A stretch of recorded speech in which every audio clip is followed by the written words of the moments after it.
പിന്നെ ഒരു ബുക്ക് എന്ന് പറഞ്ഞാൽ മൈൻഡ് ഓവർ മാർക്കറ്റ് എന്ന് പറഞ്ഞൊരു ബുക്കാണ്. അതെന്ന് പറഞ്ഞാൽ അതിൻ്റെ മാർക്കറ്റിംഗ് സൈക്കോളജി. ഒരാൾ എന്തുകൊണ്ടാണ് ഒരു സാധനം വാങ്ങിക്കുന്നത്, അല്ലെങ്കിൽ എന്ത് സൈക്കോളജിയാണ് അവിടെ വർക്ക് ചെയ്യുന്നത് എന്നൊക്കെ ഉള്ളത്. അതെന്ന് പറഞ്ഞാൽ അതൊരു ഉദാഹരണം പറയാം. നമ്മൾ പറയില്ല ലിമിറ്റഡ് സ്റ്റോക്സ് അവൈലബിൾ എന്ന് പറഞ്ഞാൽ, അപ്പോൾ നമ്മൾ പെട്ടെന്ന് വാങ്ങിക്കും. നമ്മൾ ലോജിക്കലി നമുക്ക് അറിയാമെങ്കിലും നമ്മളത് പോയി വാങ്ങിക്കാനുള്ള ടെൻഡൻസി ഉണ്ടാവും. അതിന് റീസൺ ഉണ്ട്. അതിൻ്റെ റീസൺ എന്ന് പറഞ്ഞു കഴിഞ്ഞിട്ടുണ്ടെങ്കിൽ, നമ്മൾ പണ്ട് സ്റ്റോണേജ് ഇല്ലേ, സ്റ്റോണേജിൽ എന്ന് പറഞ്ഞു കഴിഞ്ഞിട്ടുണ്ടെങ്കിൽ നമ്മൾ ഗോത്രവർഗ്ഗക്കാരും അങ്ങനത്തെ ആദിമ മനുഷ്യന്മാരൊക്കെ ഇരിക്കുന്ന സമയത്ത് ഭക്ഷണമൊക്കെ ഭയങ്കര എപ്പോഴും നമുക്ക് അവൈലബിൾ ആയിരിക്കില്ല. അത് അപ്പോൾ ശരിക്കും നമ്മൾ അങ്ങനെ ഗ്രൂപ്പുകളൊക്കെ ഭക്ഷണം ലിമിറ്റഡ് ആയിരിക്കും എപ്പോഴും. അപ്പോൾ നമുക്കത് പെട്ടെന്ന് പോയി കഴിഞ്ഞാൽ അത് കിട്ടിയിട്ടില്ല എന്നുണ്ടെങ്കിൽ നമ്മൾ പട്ടിണിയായി പോകും. അപ്പോൾ നമ്മുടെ നെർവസ് സിസ്റ്റം അങ്ങനെ ട്രെയിൻഡ് ആണ്. നമ്മുടെ നെർവസ് സിസ്റ്റം ഒക്കെ അതിനുവേണ്ടി ട്യൂൺഡ് ആണ്. അപ്പോൾ ലിമിറ്റഡ് ആയിട്ടൊരു സാധനം ഉണ്ടെന്ന് പറഞ്ഞാൽ പെട്ടെന്ന് പോയി ഗ്രാബ് ചെയ്യാനുള്ള ടെൻഡൻസി നമുക്ക് എപ്പോഴും ഉണ്ടാവും. അപ്പോൾ പണ്ടത്തെ ആ ഒരു നെർവസ് സിസ്റ്റം, ആ ഒരു ബ്രെയിൻ ഇപ്പോഴും അതുപോലെയാണ്. അതായത് നമ്മുടെ ഇപ്പോൾ എവല്യൂഷൻ വെച്ച് നോക്കിക്കഴിഞ്ഞിട്ടുണ്ടെങ്കിൽ മില്യൺസ് ഓഫ് ഇയേഴ്സ് എടുത്തിട്ടാണ് ചെറിയ ചേഞ്ചസ് വരിക. പണ്ട് നമ്മൾ കാട്ടിൽ പോയി കഴിയുമ്പോൾ എന്താ ഉണ്ടാവുക, കാട്ടിൽ പോവാണ്, ഒരു കടുവ ഉണ്ടെന്ന് വിചാരിക്കുക. ആ കടുവ കണ്ടില്ലെങ്കിൽ എന്ത് സംഭവിക്കും, ജീവൻ അപകടത്തിലായി, നമ്മുടെ സർവൈവലിനെ ബാധിക്കും അത്. അതേസമയം നമ്മളിപ്പോൾ ഒരു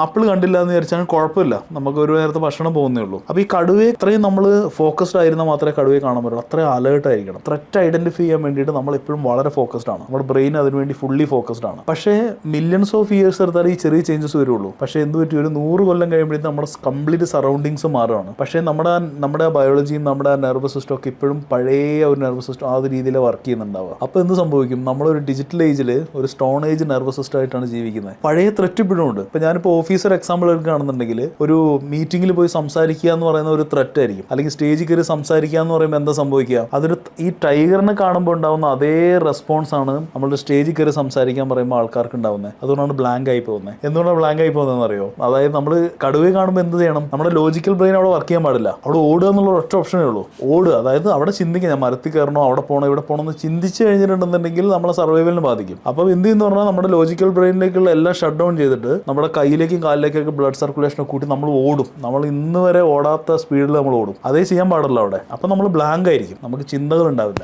ഇതുപോലെയാണ് സ്റ്റേജ് കയറി കഴിയുമ്പോൾ ആ സെയിം ത്രെറ്റ് ഇല്ലേ, ആൾക്കാരെ കാണുമ്പോൾ ഉള്ള ഒരു ആങ്സൈറ്റി മൂലം സെയിം ത്രെറ്റ് സിസ്റ്റം ആക്ടിവേറ്റ് ആവും, ബ്ലാങ്ക് ആയി പോകും, സംസാരിക്കാൻ പറ്റില്ല. അതുപോലെയാണ് ഈ ആങ്സൈറ്റി വരുന്നത്. ചെറിയ കാര്യങ്ങൾ പറയുമ്പോൾ ഈ ത്രെറ്റ് സിസ്റ്റം ആണ് ആക്ടിവേറ്റ് ആവുന്നത്. ത്രെറ്റ് എന്ന് പറഞ്ഞ സാധനം കാണുമ്പോൾ ഈ സെയിം സിസ്റ്റം ആക്ടിവേറ്റ് ആവും, നമ്മൾ ബ്ലാങ്ക് ആയി പോകും, സ്വെറ്റ് ചെയ്യാൻ തുടങ്ങും. ചിലപ്പോൾ നമുക്ക് ടോയ്ലറ്റിൽ പോകണമെന്ന് തോന്നും. അതെ ചിലർ പറയുന്നത് ടോയ്ലറ്റിൽ പോയി ഫ്ലഷ് ആയി കഴിഞ്ഞാൽ സ്പീഡിൽ ഓടാൻ പറ്റുള്ളല്ലോ. അതുകൊണ്ട് ബ്രെയിൻ, അതായത് എല്ലാ സിസ്റ്റം അങ്ങനെ വർക്ക് ചെയ്യും.